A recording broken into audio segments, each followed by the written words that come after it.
안녕하세요. 조용한데 매캐한 냄새도 없네. 수소 6톤 선박을 움직이다. 아무 냄새가 나지 않는다. 응당 선박이 움직이면 기름과 매연이 섞인 매캐한 냄새가 나기 마련이다. 수소를 연료로 움직이는 친환경 배의 위력이 확 와닿았다. 블루버드에 승선했다고 합니다. 수소차는 자동차 내부에서 유리창을 닫고 타는 경우가 많아서 기존 내연기관차와 비교해 매연이 없다는 것을 체감하기 어렵습니다. 소형 선박은 다르죠. 사방이 다 뚫려 있고 매연 배출기가 바로 옆에 있기 때문입니다. 내연기관은 연료를 연소실에서 연소시켜 에너지를 얻는 기관입니다.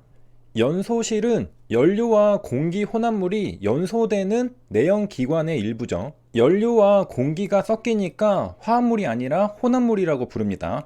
혼합물, 믹스처는 두 가지 이상의 물질이 각각 화학적 성질을 잃지 않고 물리적으로 섞여 있는 것을 말합니다. 연료는 연료의 화학적 성질이 있고 공기는 공기의 화학적 성질이 따로 있을 겁니다. 이런 연료와 공기가 물리적으로 섞여 있으니까 혼합물이라고 부르는 것이고, 연료와 공기의 혼합물을 연소시키는 장소가 바로 내연기관의 연소실인 겁니다. 우리는 내연기관차에서 전기차로 옮겨가는 중입니다. 배도 마찬가지로 수소선박으로 옮겨가는 중입니다. 친환경 이동수단으로 옮겨가는 것이죠. HLB의 수소선박인 블루버드호의 사진입니다. 수소선박은 IMO 규제 대응의 적격이라고 합니다. 집단 면역이란 특정 감염증에 대한 일정 집단의 저항력을 가리킵니다. 이러한 집단 면역은 감염, 인펙션이나 예방접종, vacination을 통해 집단의 상당 부분이 전염병에 대한 면역을 가진 상태가 되었음을 의미합니다. 따라서 2차적으로 추가적인 전염병의 확산으로부터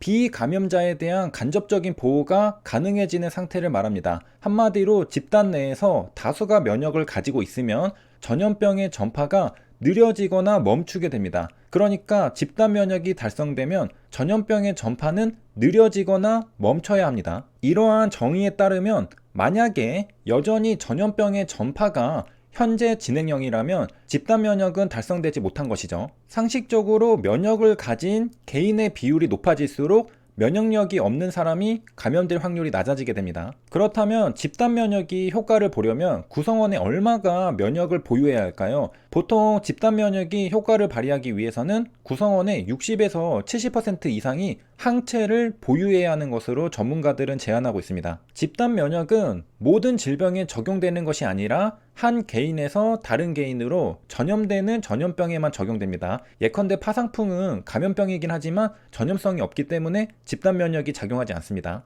파상풍은 박테리아성 질병입니다. 파상풍균이 생산하는 독소가 신경계를 침범하는 겁니다. 원인은 무엇일까? 파상풍균은 먼지, 흙, 동물의 대변에서 증식합니다. 상처난 피부를 통해 몸속으로 들어가며 공기가 필요하지 않은 세균이므로 상처에 공기가 통하지 않으면 더욱 빨리 증식합니다. 녹이 쓴 물건에 찔리거나 개와 고양이 등에 물렸을 때 발생하기도 합니다. 사람으로부터 옮는 게 아니기 때문에 감염병이긴 하지만 전염성이 없으므로 집단 면역이 작용하지 않는 겁니다. 전염병은 아니지만 감염병이기 때문에 파상풍도 파상풍 백신으로 예방 접종하여 예방할 수 있습니다. 코로나 바이러스와 파상풍이 다른 건 사람으로부터 옮아서 감염되느냐, 녹이 쓴 물건에 찔려서 감염되느냐의 차이입니다. 그래서 코로나 바이러스는 집단 면역의 개념이 존재하고 파상풍은 집단 면역의 개념이 존재하지 않는 겁니다. 물론 둘 다 감염되는 건 똑같아서 예방 접종을 할 수 있습니다. 집단 면역은 감염 또는 백신으로 달성할 수 있습니다. 코비드 19을 유발하는 바이러스에 최초 감염된 후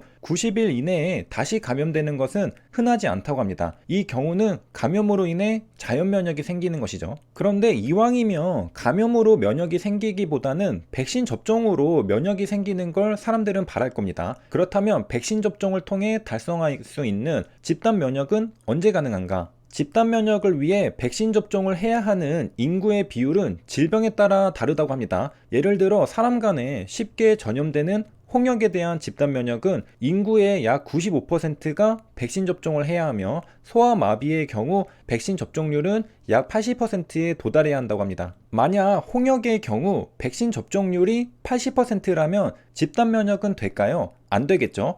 홍역은 백신 접종률이 95%가 되어야 집단 면역을 달성할 수 있기 때문입니다. 왼쪽은 집단 면역이 없는 경우의 그림이고 오른쪽은 집단 면역이 있는 경우의 그림입니다. 초록색 사람들이 면역을 가진 사람들인데요. 바리케이트를 치면서 감염 취약자를 보호합니다. 그러다 보니 감염이 확산되는 게 줄어들고 결국 멈추게 되면서 전염병은 종식되게 되는 것이죠. 한국의 백신 접종 완료율이 80%를 넘었습니다. 그런데 집단 면역이 달성되었다는 소식은 들려오지 않고 있습니다. 이를 통해 코로나 바이러스는 소아마비보다 더욱 잘 감염되는 질병이라는 걸 알 수 있습니다. 소아마비는 백신 접종률 80%에 도달하면 집단 면역이 달성됩니다. 하지만 코로나 바이러스는 백신 접종률이 80%에 도달했는데도 집단 면역이 달성되지 못했죠. 논문에 따르면 화이자 백신 효능은 95%이고 소아마비의 백신 효능은 모릅니다. 하지만 백신 접종률은 똑같은 지표입니다.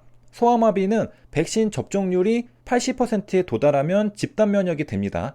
하지만 코로나 백신 접종률은 80%에 도달했음에도 집단 면역이 안 되었습니다. 백신 효능이 비슷하다는 가정하에 이를 통해 추측할 수 있는 건 코로나 바이러스는 소아마비보다 더 쉽게 사람 간에 전염되는 질병이라는 사실입니다. 어쩌면 홍역만큼 쉽게 전염되는 질병일 수도 있습니다. 눈을 들어 더 높은 기준을 바라보면 홍역의 경우 집단 면역을 위해서는 인구의 약 95%가 백신 접종을 해야 합니다. 백신 접종은 죽어도 안 하는 사람들이 있기 때문에 우리가 기대해 볼 건 감염으로 인한 자연 면역의 획득입니다. 백신 접종만 면역을 가져다 주는 건 아닙니다. 감염도 면역을 가져다 줍니다. 백신 접종 완료율 80%에다가 감염으로 인한 자연 면역률 15%가 추가되면 95%는 될 텐데요. 과연 홍역 정도에서 끝날지 아니면 그보다 더 빨리 끝날지 지켜봐야 하겠습니다. 결국 중요한 건 백신 접종으로 인한 면역이든 감염으로 인한 면역이든 인구의 정말 거의 대다수가 면역을 획득해야 그때서야 코로나 바이러스는 끝납니다. 집단 면역이 달성되는 것이죠. 어떤 감염병 유행의 전파력을 나타내는 지표로 기초감염 재생산지수 R0가 있습니다. R0는 확진자 한 명이 몇 명을 감염시킬 수 있는지 나타내는 지표로 이 지수가 1 이상이면 유행 확산을 뜻하고 1 미만이면 유행 억제를 의미합니다. 가령 중국 우한에서 코로나19가 처음 유행하던 당시에는 R0 값은 최대 3을 넘지 않았는데 R0 지표가 3이 되면 확진자 한 명이 최대 3명을 감염시킬 수 있는 유행이 발생했다는 의미입니다. 때문에 확진자 한 명이 감염시킬 수 있는 대상 3명 중 2명, 66.6%가 예방접종을 통해 코로나19 바이러스의 방어력을 가지고 있다면 결국 확진자 한 명이 한 명 미만을 감염시키게 됩니다. 그래서 정부의 전 국민 코로나19 백신 접종 최소 목표 70%가 여기서 나온 겁니다. 코로나 초창기 R0가 3을 넘지 않았으니까 2명만 예방접종해서 면역을 만들어주면 확진자는 1명 미만으로 감염시키게 되면서 더 이상 감염이 확산되지 않을 거라 판단한 것이죠. 3명 중 2명은 66%니까 70% 예방접종을 달성하면 감염 확산을 막을 수 있다고 본 것이죠. 그러나 변이가 발생했죠. 델타 변이 바이러스는 R0 값이 5에서 8 정도 된다는 연구 결과들도 나오고 있었다고 합니다. R0 값이 5만 되어도 확진자 한 명이 감염시킬 수 있는 대상 5명 중 4명, 80% 이상이 예방접종을 통한 방어력을 가지고 있어야 합니다.